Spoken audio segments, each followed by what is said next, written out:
Hi everyone, my name's Rachel and I was a Girl Scout from Daisies to Ambassadors, and through my time in Girl Scouts I learned a great deal and was able to do a number of service events.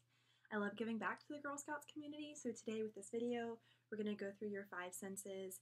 That way you can earn your brownies a senses badge. I'll be going through each sense, giving a little lesson, and then I'll have an activity after. The links with the more detailed instructions for the activities are in the description below the video, so just check that out. Alrighty guys, so let's get started with our sense of touch. We interact with so many different things in our world through touch. You turn up the lights with your hands, you hold your mother's hand, you play on the jungle gym by grabbing the bars. But how does this happen? How do we recognize objects by just touching them? Well, you have 4 different types of sensors on your skin that recognize different information. These sensors are called mechanoreceptors. Receptors are sensory endings that give your brain information about the world around you. The first type of receptor your skin has is slow adapting 1 receptors. These deal with texture and shape, so when you're deciding whether you're holding a cup or a football, these receptors are at work. Next one is slow adapting 2, and these deal with motion. So if a cat were to walk by you and brush against your leg, these receptors tell you which direction the cat was going. Then you have another receptor that deals with motion, your fast adapting 1 receptor that deals with slipping and gripping. So say you have a pencil in your hand and it's slipping out of your grip and falling to the ground. These receptors tell your brain, oh no, this thing is falling, you need to hold tighter. Lastly, you have your fast adapting 2 receptors that pick up tiny vibrations as you pick something up and set something down.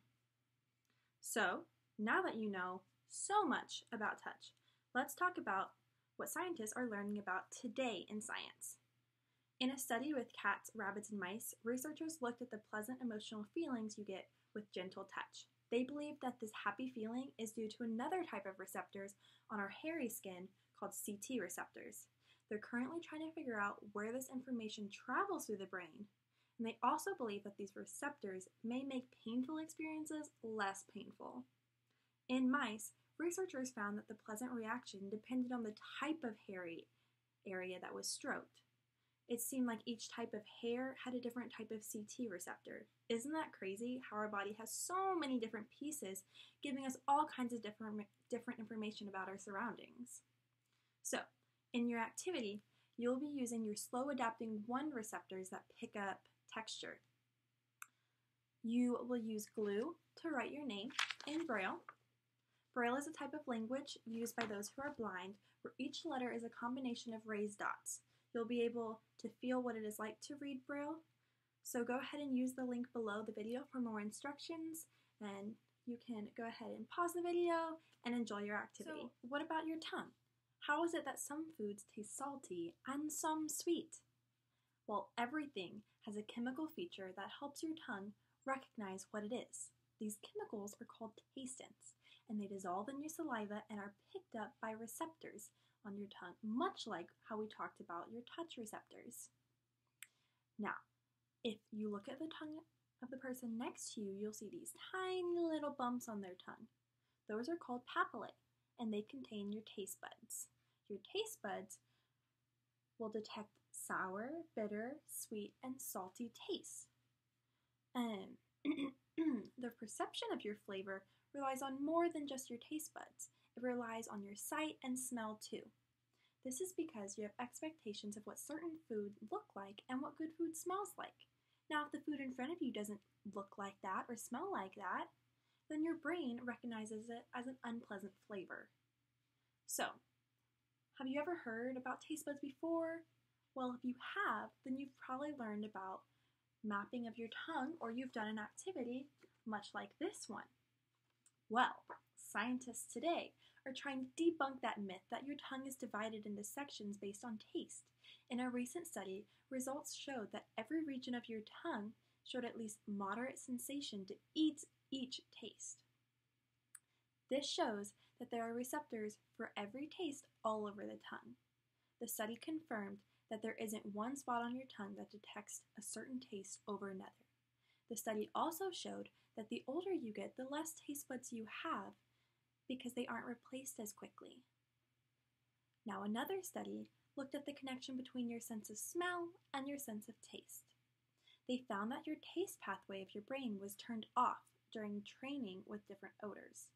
After this training time with the odor, when presented with the original food and another food, the rat that they were training with preferred the original food odor that they trained with and the odor that had inactivated their taste area over the new one.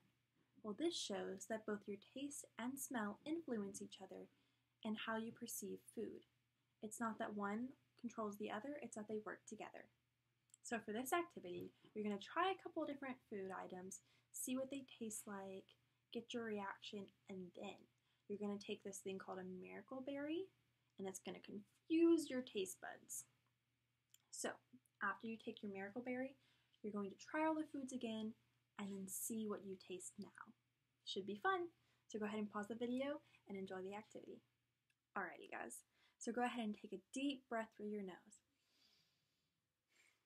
What do you smell? Yeah, well, that's the power of your nose. Many objects you come into contact with emit molecules that mix with the air. The molecules are called odorants, and they interact with the receptors in our nose. They recognize them and tell our brain to respond to them. Each odorant is made up of multiple atoms that help us tell the receptors what they are. Think about how you can tell your brother is your brother because of his hair, his voice, and the way he dresses. There are many things that make your brother different from other people and help you recognize him. This is how receptors detect the odor. The atoms that make up the molecule are unique to that molecule. A big factor in detecting smell is the number of molecules or odorants in the area. This is called concentration. The concentration is higher when you're in a small area or an enclosed area, making the intensity of the odor stronger and making it easier to detect it.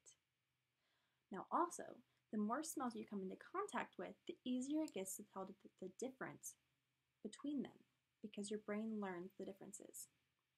The receptors that detect the molecules are located on the olfactory epithelium, which is the very top of your nasal cavity.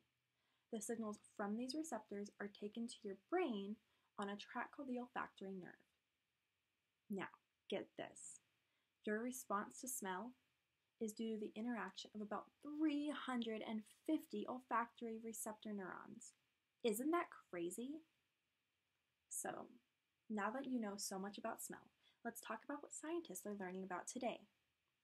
A group of researchers looked into the effects of including olfactory aspects to multimedia presentations, or in other words, adding smells to videos. They wanted to see if this would influence participants' memory during a recall task. Now, contrary to popular belief, they found that the inclusion of smells did not have an impact on the participants' memory during the task, but rather, the main determining factor was the time of the video at which the information was remembered. So it was easier to remember information at the beginning of the video because you were paying more attention. Now for this activity, you'll be having a number of jars in front of you with different items that you get to smell. You're going to be blindfolded and you're going to go around and smell each jar and guess what's inside of them. You get to see if your nose is helping you or deceiving you. You will probably find that it's harder to figure out what the smell is without the help of your eyes. This is because usually all of your senses work together to help you recognize information about the world around you. So if you need more instructions, go ahead and see the description below, and you can go ahead and pause the video while you complete this activity. So what about your ears? How is it that you can recognize sounds, understand language, and know where they're all coming from? Well, our ears are insanely cool sensory tools that can translate vibrating air molecules into language in our brain. Our ears have three parts: inner, middle, and outer ear. Sound makes air molecules collide with each other in certain patterns that is recognized by tiny communicating cells called neurons. Our outer ear is what funnels these molecules into our auditory canal and onto our eardrum. The vibrations from our eardrum are carried through these tiny little bones in our middle ear called ossicles. They are the smallest bones in your body. The bones press against the oval window, and as they vibrate, much like how you would knock on a door, these vibrations cause a layer of cells called your basilar membrane to move. Now, depending on where the basilar membrane moves, Inner hair cells will recognize different frequencies and tell your brain different information about the sound. Now, frequency is the pitch of the sound. So, for example, your voice is higher pitched than your dad's, so the sounds that you make will have a higher frequency. So now that you know how your ears hear, let's talk about where the sound is coming from. This is called sound localization. There are a couple things that help your brain figure out where sound is coming from. The first thing is the difference in the time it takes sound to reach each ear.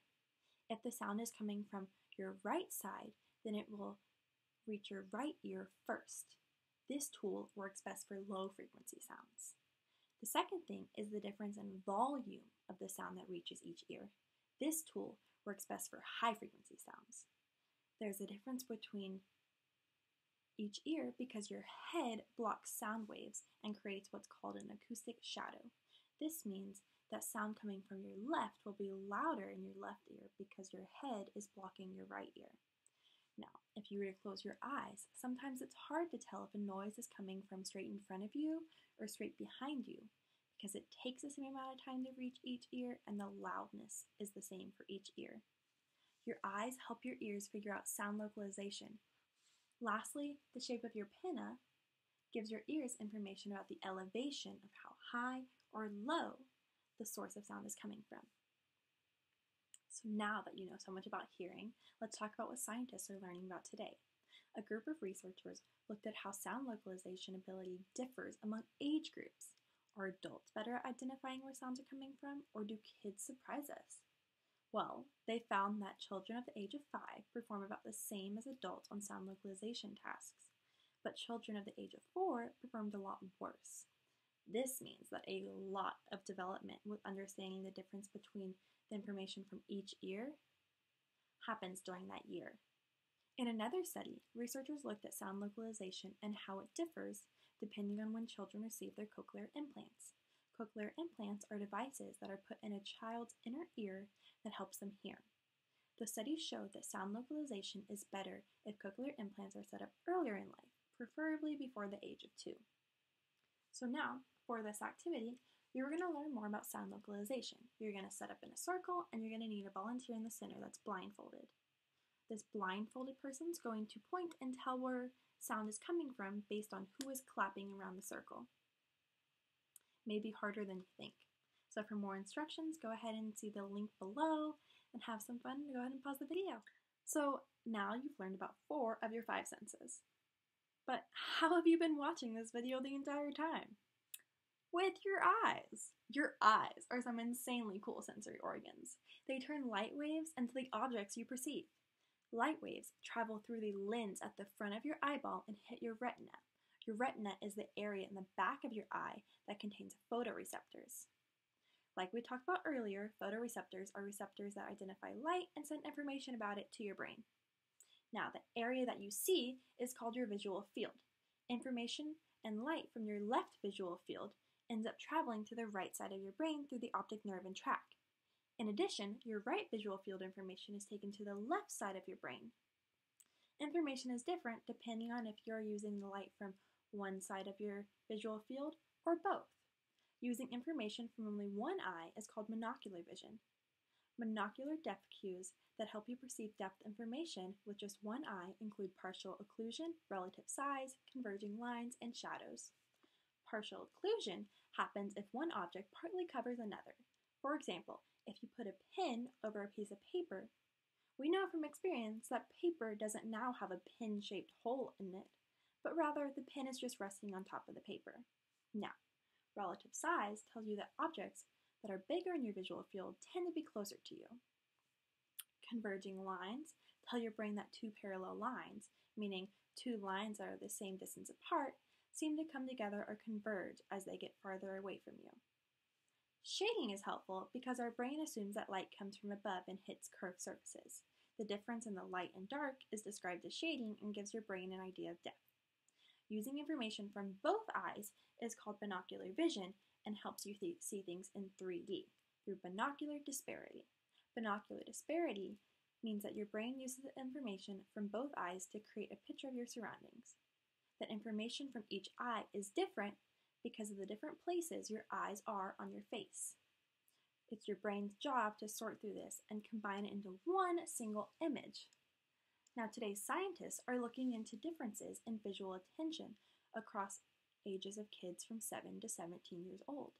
They included a number of different tasks, including making kids scan across a visual field for a target, measuring the time required to regain attention after being directed to a target, and counting the number of objects that the kids could keep in their attention span. The results showed that there was no improvement in the first task, meaning the skill to conduct a visual search is established before the age of 7.